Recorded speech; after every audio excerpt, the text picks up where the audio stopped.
Bonjour à tous.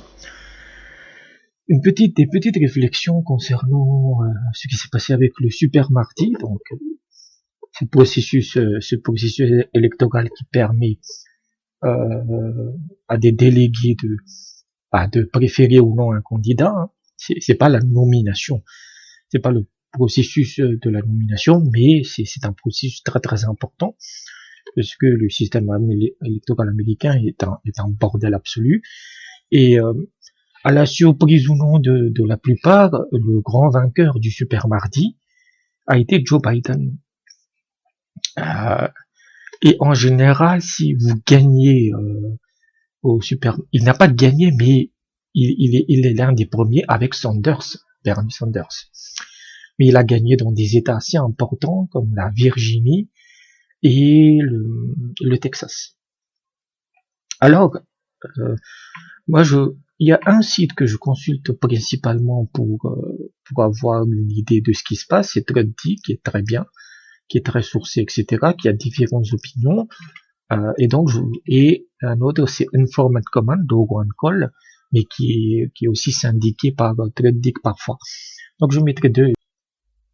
Le premier de ThreadDeep et le second de Informed Command. Et les deux, en fait, ont des opinions assez différentes.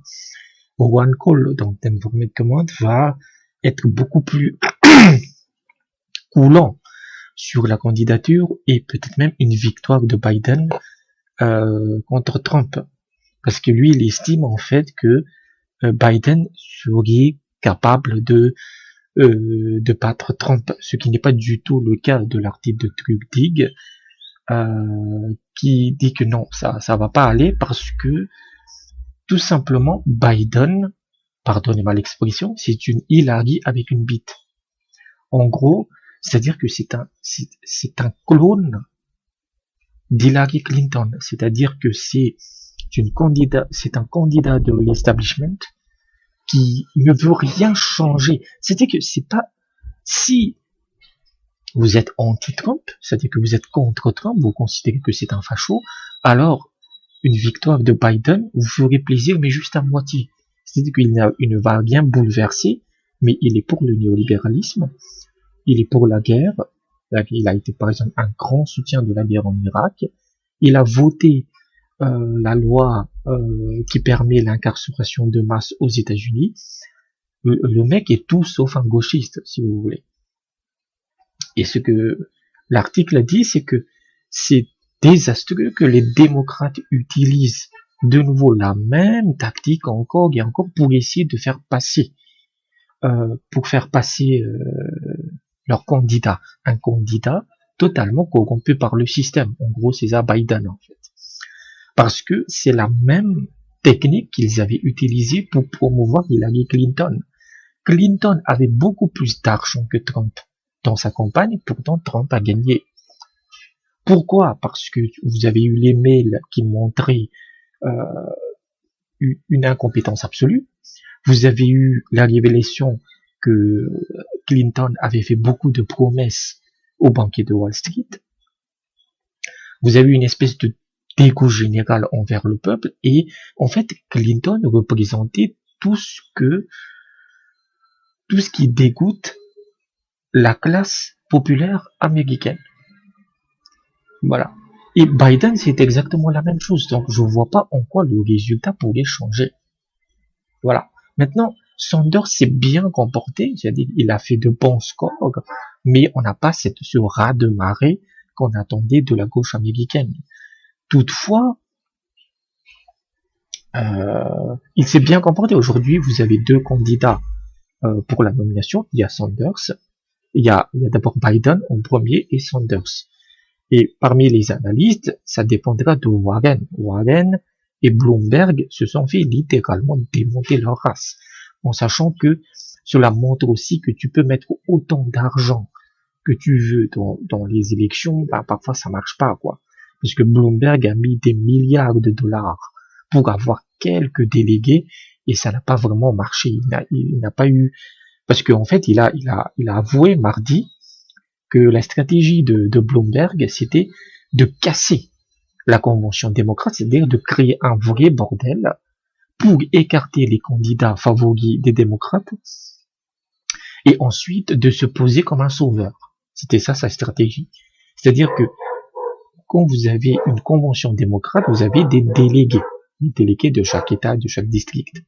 Ces délégués sont, comment je dirais ça, ils sont obligés par leur électorat de nominer quelqu'un. Ils sont, en gros, ils sont verrouillés à un candidat. Mais après la convention, ils sont libres de leur choix. Et c'est ça que Bloomberg comptait, en fait. Une fois que les délégués seraient libres de donner leur opinion, et donc de leur nomination, là, il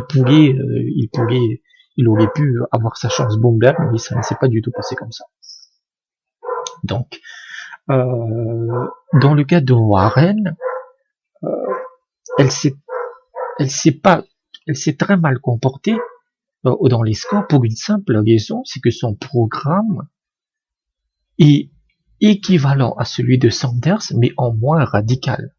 C'est-à-dire que si tu es pro-Sanders, si tu es gauchiste, pourquoi tu voterais pour Sanders?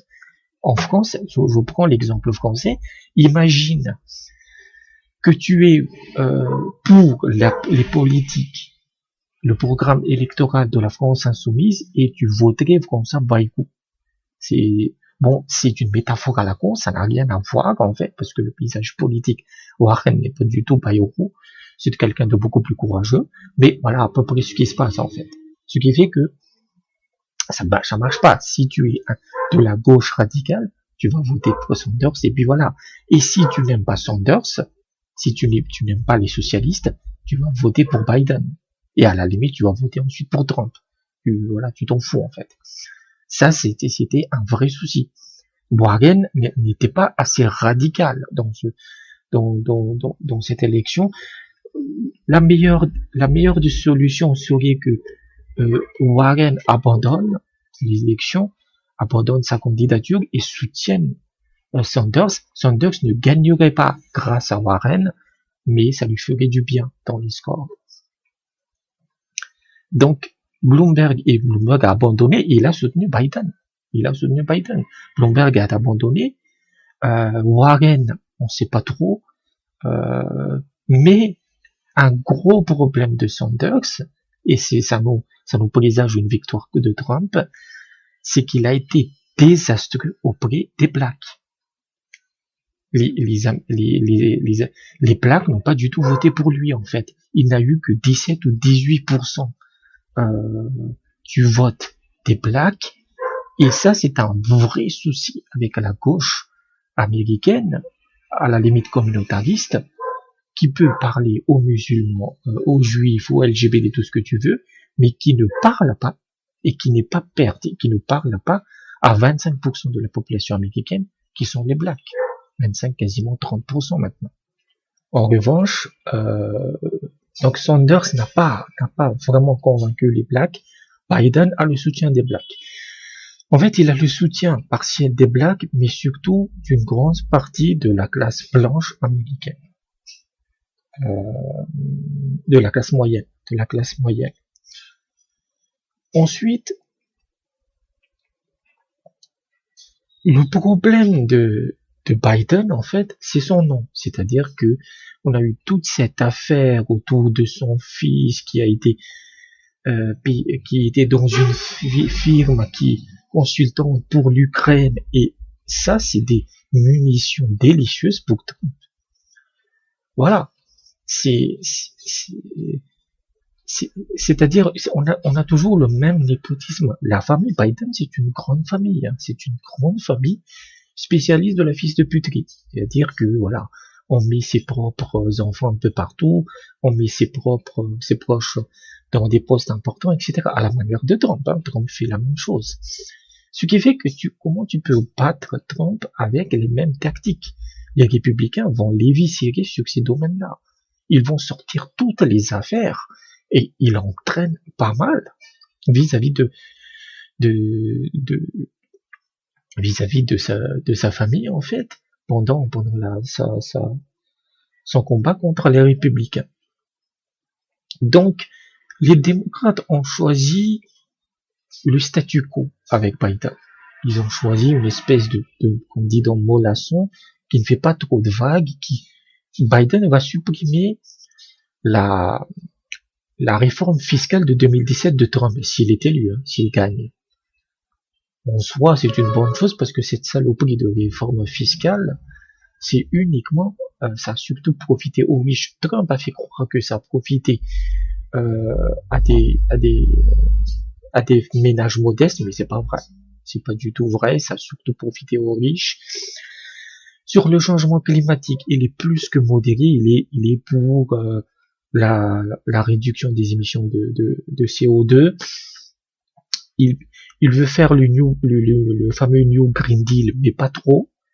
Et enfin, sur la sécurité sociale, c'est-à-dire tout ce qui est protection sociale, qui est très important pour les Américains, il n'est pas comme Sanders pour Medicare for All, c'est-à-dire une espèce d'équivalence de la couverture sociale française, mais il est pour l'extension de l'Obamacare, qui est une couverture médicale, mais uniquement pour certaines parties de la population. Donc, c'est pas non plus le pire, tu vois, c'est pas le monstre absolu néolibéral Bloomberg aurait été bien pire. Hein. Mais rien ne changera. On aura une Amérique néolibérale, pro-guerre, etc. Et donc, je parlais du vote des Blacks. Pour qui les Blacks ont voté en 2016? Les Blacks ont voté pour Trump. Ils vont faire la même chose. Parce qu'ils n'ont pas vraiment perdu en élisant Trump. Clairement. Donc, si tu n'as pas le vote des Blacks, Sanders a le vote des Latinos, mais ça suffit pas. Les Latinos, c'est juste 12%. Et Trump va gagner aux élections générales comme il avait gagné avec Clinton. Parce que, comme je l'ai dit, c'est une Hillary avec juste quelque chose qui change entre les jambes. Maintenant, pour terminer, qu'est-ce que je voulais dire? Voilà. Trump a tweeté, il a tweeté un truc, je vous traduis, l'établissement démocrate s'est réuni et a écrasé Bernie Sanders encore. Même le fait que Elizabeth Warren est restée dans la course a été dévastateur pour Bernie et a permis à Sleepy Joe, c'est-à-dire Joe Biden, de gagner de manière impensable le Massachusetts. C'était une tempête parfaite, avec beaucoup de bons États restant pour Joe. Ce qu'il dit ici, c'est que c'est démentiel, c'est que Trump est un adversaire absolu de Sanders. Mais ce qu'il veut dire par ce tweet-là, c'est que c'est moi, l'anti-establishment. Regardez les démocrates.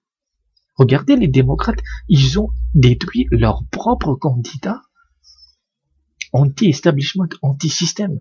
Parce que en 2016, le discours de Sanders et de Trump était identique. L'approche était différente.